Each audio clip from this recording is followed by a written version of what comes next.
हाँ जी, नमस्कार आप सभी को। आप सभी का स्वागत है अपने इस YouTube चैनल एड्यूरोही पर। मैं आपका अपना विजय भारत आप सभी का स्वागत करता हूँ।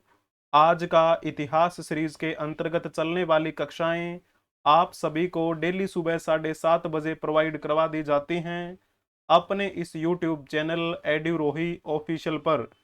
आज 14 सितंबर के दिन आप सभी का स्वागत है इस कक्षा में। Today in history with MCQs. आज का दिन ऐतिहासिक दृष्टिकोण से किस मायने में महत्वपूर्ण है, उसी से संबंधित हम कुछ बातें कवर करेंगे और आपसे मल्टीपल चॉइस क्वेश्चंस भी पूछेंगे। ऐसे मल्टीपल चॉइस क्वेश्चंस जो पहले कभी आपके एग्जाम्स में पूछ लिए गए हैं या फिर आपके आने वाले एग्जाम्स के लिए जो इम्पोर्टेंट हो सकते हैं, उन्हीं क्वेश्चंस को आधार मानते हुए हम आपके लिए कुछ क्वेश्चंस लेकर आते हैं। ये आपकी कक्षा हफ्ते के 7 दिन होती है, एवरी डे होती है। अगर आपको ये कक्षा पसंद आ जाए तो कक्षा को लाइक कर दीजिएगा, अपने दोस्तों के साथ इसे शेयर भी कर दीजिएगा। अगर आपने अभी तक इस YouTube चैनल को सब्सक्राइब नहीं किया है तो सब्सक्राइब कर लीजिए, बेल आइकन बटन को भी प्रेस कर लीजिए ताकि समय से पहले आपको इस कक्षा की नोटिफिकेशन मिलती रहे। तो चलिए शुरुआत करते हैं हम आज के इस महत्वपूर्ण दिवस की। आज है 14 सितंबर। हर साल हमारे भारतवर्ष में 14 सितंबर को हिंदी दिवस मनाया जाता है।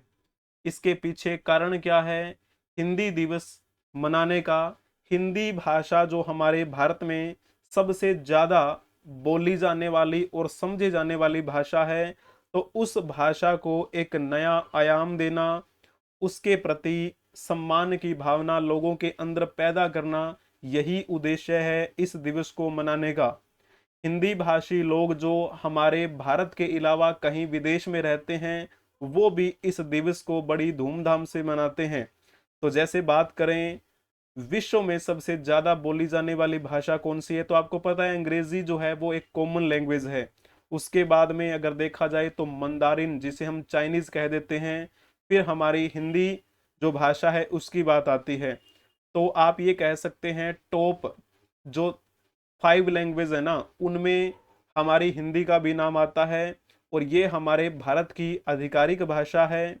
बहुत सारे ऐसे व्यक्तित्व हुए हैं हमारे भारतवर्ष में जिन्होंने हिंदी भाषा को आगे बढ़ने के लिए एक नया आयाम प्रस्तुत किया। जैसे महात्मा गांधी, मूल रूप से तो वो गुजराती से, लेकिन उन्होंने हिंदी भाषा को अपनी भाषा समझा और हिंदी भाषा को ही उन्होंने आगे बढ़ाया था अपने समय में।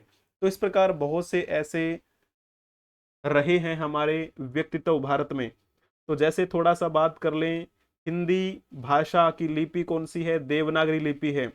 भारत की संविधान सभा ने आज ही के दिन 1949 में हिंदी को आधिकारिक भाषा के रूप में मनाया था। इसी वजह से हम क्या करते हैं, इस 14 सितंबर को हिंदी दिवस के रूप में मनाते हैं, क्योंकि इसी दिन मंजूरी मिली थी आधिकारिक भाषा के रूप में।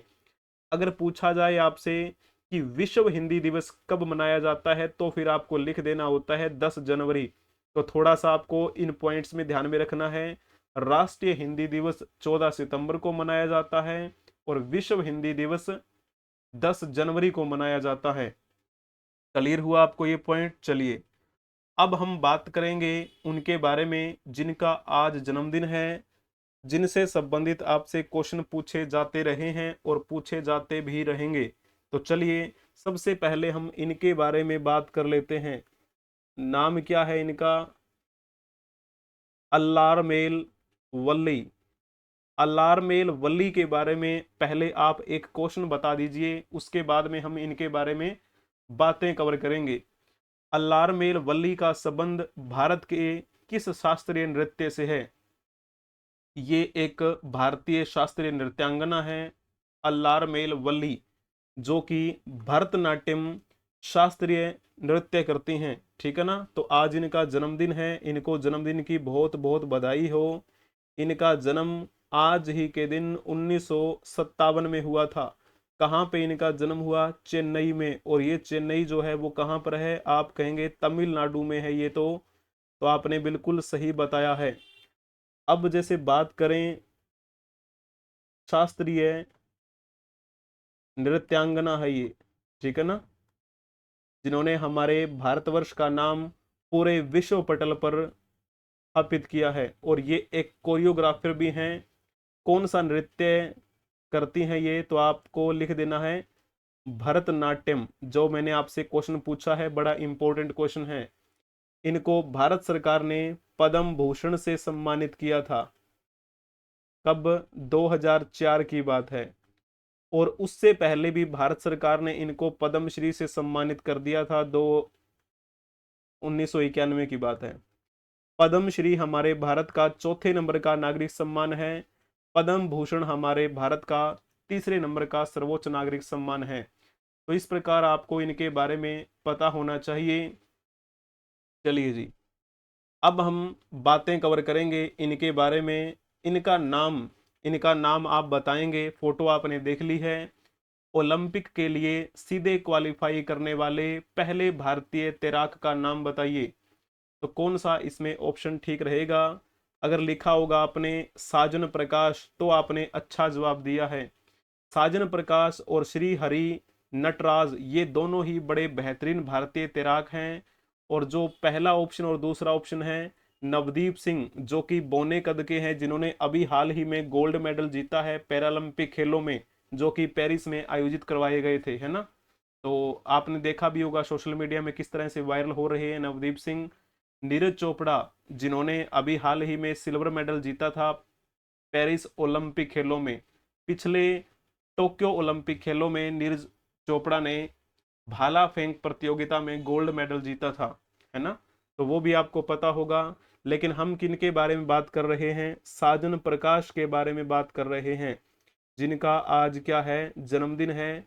जो ओलंपिक खेलों में सीधे क्या हुए थे, सिलेक्ट हुए थे। अब जैसे बात करें, इनका जन्म 14 सितंबर को ही हुआ था 1993 में। और ये जैसे बात करें कहाँ पे इनका जन्म हुआ, उडुक्की में हुआ था। इडुक्की एक जिला है जो कि केरल में है। तो मूल रूप से केरल से बिलोंग करते हैं भारतीय तैराक साजन प्रकाश। भारतीय तैराकी से संबंधित जो एक संगठन होता है, जिस प्रकार हम क्रिकेट की बात करें तो अंतर्राष्ट्रीय क्रिकेट परिषद है, जिसे हम आईसीसी के नाम से जानते हैं। फुटबॉल से संबंधित है FIDE। उस प्रकार से अगर तैराकी से संबंधित बात की जाए, तो भारत के लेवल पे अगर देखा जाए तो है भारतीय तैराकी महासंघ। तो उनके द्वारा प्रतिष्ठित जो अर्जुन पुरस्कार है, उसके लिए नामांकित भी किया था उन्होंने, ठीक है ना। तो थोड़ा इनके बारे में आप जान सकते हैं, पढ़ सकते हैं। चलिए जी, अब हम ये देख लीजिए, फोटो देख सकते हैं आप तैराकी करते हुए। चलो जी, अब हम उनके बारे में बातें कवर करेंगे जिनकी आज जयंती है या फिर जिनकी पुण्यतिथि है। तो सबसे पहले हम बातें करेंगे जिनकी आज जयंती है। तो इनकी जयंती है, नाम क्या है इनका? कोमोडोर बब्रूभान यादव। कोमोडोर बब्रूभान यादव की आज जयंती है। इनको एक नया नाम मिला था, killer of Karachi. Killer of Karachi के नाम से कौन प्रसिद्ध हुए? तो नाम लिख देना आप बब्रूभान यादव का, ठीक है। और इनका जन्म कहाँ पे हुआ था? 14 सितंबर 1928 को इनका जन्म रेवाड़ी में हुआ। रेवाड़ी एक जिला है जो कि हमारे भारतीय राज्य हरियाणा में है। तो हरियाणा में जन्मे थे ये। और अगर बात करें इनकी मृत्यु कब हुई थी, 22 जनवरी 2010 को इनकी मृत्यु हुई थी। कौन सी सेना में थे? जैसे हम बात करें थल सेना, वायुसेना, नौसेना, तो ये हमारे भारतीय नौसेना के सैनिक थे। भारतीय नौसेना यानी कि जो जल सेना होती है, उसमें इन्होंने अपनी सेवाएं दी थी। जब भारत और पाकिस्तान का युद्ध हो रहा था 1971 में, उस समय भी ये शामिल हुए थे। और भारत सरकार के द्वारा इनको कौन सा सम्मान दिया गया था, तो इनको महावीर चक्र से सम्मानित किया था। ठीक है, इन्होंने 1971 में अपने शौर्य का प्रदर्शन किया था और ऐसे असीम शौर्य दिखाने की वजह से इनको ये सम्मान मिला था। तो चलिए थोड़ा सा आप एक क्वेश्चन बता दीजिए, बड़ा प्यारा क्वेश्चन है। असाधारण बहादुरी, वीरता या बलिदान के लिए सैनिकों और असैनिकों को दिया जाने वाला सर्वोच्च पुरस्कार कौन सा है? जल्दी से आप बताएंगे। अगर आपने लिखा होगा परमवीर चक्र तो आपने बखूबी अच्छा जवाब दिया है। तो चलो समझने का प्रयास करो। एक सेकंड रुकना जरा। अगर हम बात करें वीरता पुरस्कारों की, वीरता पुरस्कारों की दो कैटेगरीज में हम बातें कवर करेंगे। ठीक है, ऐसे बना लेते हैं हम ताकि आपको समझ में आ जाए। एक वो होते हैं वो पुरस्कार जो कि युद्ध भूमि में अगर कोई बेहतरीन प्रदर्शन करे उसे दिए जाते हैं, जैसे उनको नाम देते हैं वॉर टाइम गैलेंट्री अवार्ड। ठीक है ना, वॉर टाइम गैलेंट्री अवार्ड्स। एक होते हैं पीस टाइम गैलेंट्री अवार्ड। युद्ध भूमि से बाहर अगर कोई बेहतरीन कार्य करे, अपनी बहादुरी दिखाए, तो वो जो होते हैं ना वो कहलाते हैं पीस टाइम गैलेंट्री अवार्ड। अभी थोड़ा सा इनको हम फर्दर क्लासिफाई करके देखते हैं। तो वॉर टाइम में अगर देखा जाए तो सबसे सर्वोच्च होता है परमवीर चक्र, परमवीर चक्र। उसके बाद में दूसरे नंबर का चक्कर आता है महावीर चक्र। बब्रू भान यादव को कौन सा मिला था? महावीर चक्र मिला था, है ना। तो जैसे बात करें तीसरे नंबर का सर्वोच्च सम्मान कौन सा होता है, तो आप कहेंगे वीर चक्र। तो इस प्रकार कैटेगरी वाइज मैंने आपको बता दिया है। परमवीर चक्र, दूसरे नंबर का महावीर चक्र, तीसरे नंबर का है वीर चक्र। उसी प्रकार पीस टाइम यानी कि युद्ध भूमि में जाने की आवश्यकता नहीं है, युद्ध भूमि से बाहर अगर कोई बेहतरीन प्रदर्शन करे तो उनको भी तीन पुरस्कार दिए जाते हैं। सबसे सर्वोच्च पुरस्कार होता है अशोक चक्र, अशोक चक्र। उसके बाद में दूसरे नंबर का जो होता है उसे हम कहते हैं कीर्ति चक्र। तीसरे नंबर का सर्वोच्च सम्मान जो होता है ना उसे हम कहते हैं शौर्य चक्र। तो इस प्रकार से ये जो है ना मैंने आपको बता दिए 6 अवार्ड्स होते हैं जो गैलेंट्री अवार्ड्स कहलाते हैं। पीस टाइम और वॉर टाइम दोनों को मैंने आपके सामने डिफ्रेंशिएट कर दिया है। आपको इनके बारे में जरूर जरूर पता होना चाहिए। अब चलिए हम इनके बारे में बात कर लेते हैं। इनकी भी क्या है, आज जयंती है। राम जेठमलानी इनका नाम है। आपको इनके फोटो से पता लग रहा होगा कि ये एक हमारे भारत के वकील रहे होंगे। तो बिल्कुल सही बात है। इनका नाम क्या था? राम भूलचंद जेठमलानी। 14 सितंबर 1923 को इनका जन्म हुआ था और ये उस समय की बात है जब भारत अलग नहीं हुआ था, यानी कि 1947 से पहले की बात है। तो जन्म इनका हुआ था अविभाजित भारत में, सिंध क्षेत्र में जन्म हुआ, लेकिन वर्तमान की दृष्टि से देखा जाए तो ये एरिया पाकिस्तान में पड़ता है। 8 सितंबर 2019 को इनकी मृत्यु हुई थी। कहां पर इनकी मृत्यु हुई? तो आप कहेंगे नई दिल्ली में इनकी मृत्यु हुई थी। ठीक है, तो एक क्वेश्चन जो आपको इनके बारे में बताना है जल्दी से बता दीजिए।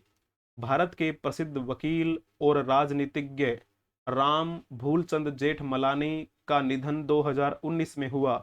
वह केंद्र सरकार में रिक्त स्थान के कैबिनेट मंत्री रहे थे।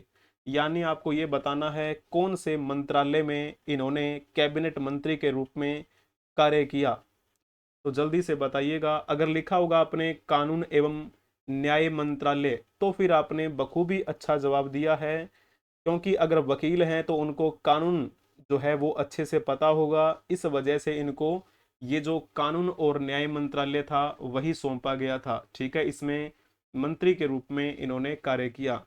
अब चलो वर्तमान की दृष्टि से अगर बात करें तो खाद्य प्रसंस्करण उद्योग मंत्रालय जो है इसमें कैबिनेट मंत्री कौन बने हुए हैं? तो फिर नाम किसका आएगा? लिख देना नाम आप, चिराग पासवान का। चिराग पासवान और कंगना रनौत जो हैं उनकी आपने क्लिप सोशल मीडिया पर देखी भी होगी, वायरल होते रहते हैं ये। विदेश मंत्रालय का कार्यभार किसके हाथों में है वर्तमान में? तो आप कहेंगे एस जयशंकर, जिनका पूरा नाम है सुब्रमण्यम जयशंकर। ठीक है ना। शिक्षा मंत्रालय की कमान अभी वर्तमान में किसके हाथों में है? तो आप लिख देंगे धर्मेंद्र प्रधान।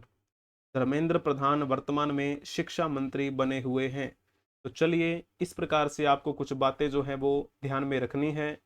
अब हम बात इनके बारे में करेंगे। नाम इनका क्या है? ज्ञान चंद्र घोष। ज्ञान चंद्र घोष की भी आज जयंती है। इनका जन्म 14 सितंबर 1894 को हुआ था। कहाँ पे? पश्चिम बंगाल में इनका जन्म हुआ, जहाँ एक जगह पड़ती है पुरुलिया। पुरुलिया में जन्मे थे ये। 21 जनवरी 1959 1959 में इनकी मृत्यु हुई। ये किस वजह से जाने जाते हैं? तो अनुसंधान कार्यों के लिए जाने जाते हैं।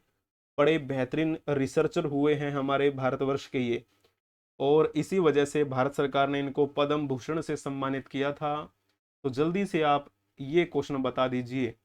गहन शोध के माध्यम से विज्ञान की दुनिया को अमूल्य सिद्धांत देने वाले ज्ञान चंद्र घोष को किस वर्ष पद्म भूषण से सम्मानित किया गया? अगर आपने लिखा होगा 1954, then you are absolutely correct. तो आपका आंसर बिल्कुल ठीक रहेगा। बड़े बेहतरीन ये रिसर्चर थे, वैज्ञानिक संस्थाओं के ये सदस्य भी रहे। तो इनके बारे में आपको पता होना चाहिए। इन्होंने कौन सा सिद्धांत दिया था जो अमूल्य है? तो उसे हम कहते हैं तनुता का सिद्धांत। ठीक है ना। तनुता का सिद्धांत, ये सिद्धांत किस नाम से जाना जाता है? तो हम इसे कह देते हैं घोष का तनुता सिद्धांत भी कह देते हैं। ठीक है ना। हालांकि बाद में इसमें कुछ परिवर्तन करने पड़े थे, लेकिन वही बात है ना कि शुरुआत तो इन्होंने की। तो ऐसे थे हमारे ज्ञान चंद्र घोष, जिनकी आज जयंती है, हम उन्हें नमन करते हैं। अब चलो उनके बारे में बातें कर लेंगे हम, जिनकी आज पुण्यतिथि है। तो चलो, ये चेहरा भी आपने जरूर सुना होगा। नाम इनका क्या है? चंद्र कुंवर बर्तवाल। चंद्र कुंवर बर्तवाल के बारे में आपको पता होना चाहिए। पहले आप इनके बारे में एक क्वेश्चन बता दीजिए। हिंदी साहित्य के कालिदास के रूप में कौन प्रसिद्ध हैं? तो आप इन्हीं का नाम लिखेंगे, चंद्र कुंवर बर्तवाल का। अब आपको ये बताना है कि हिंदी साहित्य के कालिदास के नाम से प्रसिद्ध कवि चंद्र कुंवर बर्तवाल का जन्म किस राज्य में हुआ? तो फिर अगर आपने लिखा होगा ना उत्तराखंड, देन आप बिल्कुल ठीक सोच रखे हैं। बहुत बढ़िया। इनका जन्म 20 अगस्त 1919 को हुआ था। 20 अगस्त 1919 को इनका जन्म कहाँ पे हुआ था? चामोली। और ये जो चामोली है, ये हमारे भारतीय राज्य उत्तराखंड में स्थित है, जहाँ पर ये जन्मे थे। आज ही के दिन चंद्र कुंवर बर्तवाल की मृत्यु हुई थी। इनका निधन हुआ था 1947 में। ठीक है ना। और कहाँ पे मृत्यु हुई? तो आप कहेंगे मालकोटी नाम की जगह पड़ती है उत्तराखंड में, वहीं पर इनकी मृत्यु हुई थी। और किस भाषा में ये लिखा करते थे? कौन सी भाषा के कवि थे? तो आप कहेंगे हिंदी भाषा के प्रसिद्ध कवि माने जाते हैं ये। हिंदी साहित्य को अनमोल कविताओं का समृद्ध खजाना इन्होंने दिया था। इसी वजह से इनको हिंदी का कालिदास कहा जाता है। यानी कि हिंदी साहित्य का कालिदास किसे कहा जाता है? तो फिर नाम इनका आप लिख दीजिएगा बिना सोचे समझे। ठीक है ना। तो इस प्रकार इनके बारे में आपको पता होना चाहिए। ज़्यादातर इनकी जो आपको कविताएं देखने को मिलेंगी, उसमें प्रकृति प्रेम झलकता हुआ आपको दिखाई देगा, क्योंकि प्रकृति की गोद में यानी कि उत्तराखंड में ये जन्मे थे। तो प्रकृति के बेहद नज़दीक थे ये। प्रकृति को बेहतरीन तरीके से इन्होंने महसूस किया और अपनी कविताओं में प्रकृति को उकेरा भी। तो चलो जी, अब हम इनके बारे में बात कर लेते हैं। नाम इनका क्या है? ताराशंकर बंदोपाध्याय। ताराशंकर बंदोपाध्याय के बारे में भी बात कर लेते हैं। चलो, ये हमारे भारत के प्रसिद्ध उपन्यासकार रहे हैं। प्रसिद्ध उपन्यासकार, प्रसिद्ध कहानीकार, एक बेहतरीन लेखक रहे हैं हमारे भारतवर्ष के। इनका एक नाम और लिया जाता है, ताराशंकर बनर्जी, भी आपने नाम सुना होगा शायद। ताराशंकर बनर्जी लिख लीजिए या फिर आप लिख दीजिए बंदोपाध्याय, तो एक ही बात है।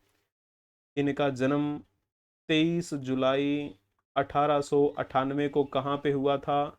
वीरभूमि क्षेत्र पड़ता है आपका पश्चिम बंगाल में, ठीक है ना, बंगाल। यानी कि उस समय बंगाल के टुकड़े नहीं हुए थे, बंगाल अविभाजित बंगाल था, तो वहां उनका जन्म हुआ। 14 सितंबर 1971 को इनकी मृत्यु हुई थी कोलकाता में। कोलकाता, जिसे पहले कलकत्ता के नाम से जाना जाता था, अब ये कोलकाता के नाम से जाना जाता है। तो पश्चिम बंगाल की राजधानी है, वहीं पर इनकी मृत्यु हुई थी। इन्होंने बहुत सारी रचनाएं लिखी थी, जैसे एक रचना इनकी आती है आरोग्य निकेतन, आरोग्य निकेतन, ठीक है। एक इनकी रचना है गण देवता, एक इनकी रचना आती है चेताली घूर्णी। और भी इन्होंने कई रचनाएं लिखी थी। और एक इनकी कहानी है, शायद आपने नाम सुना होगा इनकी कहानी का, जल सागर। जल सागर जो कहानी इन्होंने लिखी, इस कहानी पर मूवी बनाई थी सत्यजीत रे ने। और ये जो गण देवता है ना, गण देवता इन्होंने जो रचना लिखी थी, इस रचना की वजह से इनको 1966 में ज्ञानपीठ पुरस्कार से सम्मानित किया गया था। तो आप एक क्वेश्चन बता दीजिए कि ज्ञानपीठ पुरस्कार की स्थापना कब हुई थी? बड़ा प्यारा क्वेश्चन है, जल्दी से बता दीजिए। ज्ञानपीठ पुरस्कार साहित्य के क्षेत्र में दिया जाने वाला सर्वोच्च सम्मान है, सर्वोच्च सम्मान साहित्य के क्षेत्र में दिया जाता है ये। तो इसकी स्थापना 1961 में हुई थी। अगर आपने 1961 लिखा है तो बहुत अच्छी बात है। स्थापना आप कह सकते हैं 1961 में हुई थी, लेकिन सबसे पहली बार ये पुरस्कार दिया कब गया था? तो आप कहेंगे 1965 में, ठीक है ना। 1961 में शुरुआत और 1965 में पहली बार वितरण किया गया इस पुरस्कार का। ये पुरस्कार किसे दिया जाता है? तो भारतीय संविधान की 8वीं अनुसूची में जो जितनी भाषाएं हैं ना, उन भाषाओं में अगर कोई बेहतरीन लिटरेचर लिखता है, अगर वो कृति बहुत बेहतरीन होती है, तो फिर ये पुरस्कार दिया जाता है, ठीक है। अगर ये पुरस्कार दिया जाए तो उसमें 11 लाख रुपए नगद होते हैं, और एक वाग्देवी की मूर्ति होती है, और एक प्रशस्ति पत्र होता है, ठीक है ना। तो थोड़ा सा आप इनके बारे में जान लीजिएगा। चलो, अब हम इनके बारे में बातें कवर कर लेते हैं। ये भी नाम आपने जरूर सुना होगा। नाम इनका है चंद्र सिंह बिरकाली। चंद्र सिंह बिरकाली जो है, नाम भी आपको पता लग गया होगा अंदाजे से। इनका जन्म कहाँ पे हुआ था? राजस्थान में जन्मे थे ये। 24 अगस्त 1912 को इनका जन्म राजस्थान में हुआ, और इनकी मृत्यु 14 सितंबर 1992 को हुई थी। किस वजह से जाने जाते रहे हैं? तो ये हमारे हिंदी भाषा के लेखक रहे, और राजस्थान में जन्मे थे, तो राजस्थानी भाषा से तो इनका गहरा लगाव था। इस वजह से इन्होंने राजस्थानी में और हिंदी में दोनों भाषाओं में अपनी रचनाएं लिखी। तो पहले एक बार इनके बारे में आप क्वेश्चन बता दीजिए, फिर थोड़ी बातें इनके बारे में हम कर लेते हैं। आधुनिक राजस्थान के सबसे प्रसिद्ध प्रकृति प्रेमी कवि चंद्र सिंह बिरकाली का जन्म किस जिले में हुआ? तो जल्दी जल्दी से आप बताओ। आधुनिक राजस्थानी साहित्य का अग्रदूत कहा जाता है इनको, और इनका जन्म कहाँ पे हुआ था? हनुमानगढ़ में हुआ था, ठीक है ना।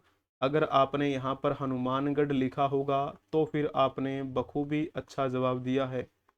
राजस्थान, इनको क्या कहा जाता है? तो यहाँ पर आप लिख सकते हैं आधुनिक राजस्थानी साहित्य का अग्रदूत।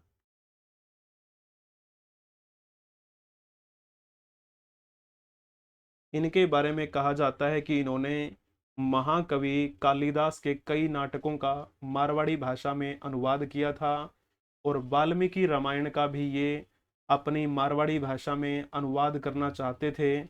ठीक है ना। लेकिन उससे पहले इनकी मृत्यु हो गई थी। इन्होंने कई रचनाएं खुद भी लिखी थी। जैसे हम कुछ रचनाओं के बारे में अगर आपको बताएं तो लिख भी सकते हैं। एक इनकी रचना आती है लू। लू रचना है इनकी। एक रचना इनकी है डाफर। और एक है बादड़ी। और एक है कालजेरी कौर। कालजेरी कौर जो है ना वो इनकी राजस्थानी में लिखी गई रचना है। ठीक है। मेघदूत रचना इनकी है जफरनामो। जफरनामो ये भी इनकी एक क्या है, राजस्थानी भाषा में लिखी गई रचना है। तो ऐसे थे चंद्र सिंह ब्रिकाली, जिनकी आज क्या है, पुण्यतिथि है। हम इन्हें नमन करते हैं। तो आज के लिए हम इस कक्षा को यहीं पर रोक देते हैं। जिनका आज जन्मदिन है उनको जन्मदिन की बहुत बहुत बधाई हो। जिनकी आज जयंती है या फिर जिनकी पुण्यतिथि है, हम उन्हें नमन करते हैं। अगर आपको ये कक्षा पसंद आई है तो कक्षा को लाइक कर दीजिए। अपने दोस्तों के साथ इसे शेयर भी कर दीजिए।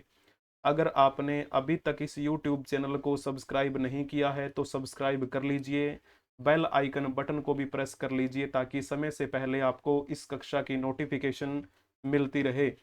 आप हमें अलग अलग सोशल मीडिया प्लेटफॉर्म के माध्यम से संपर्क कर सकते हैं, जैसे कि Telegram, Moj, Hipi, Josh, ShareChat, WhatsApp channel, Instagram, Twitter, X, Facebook etcetera.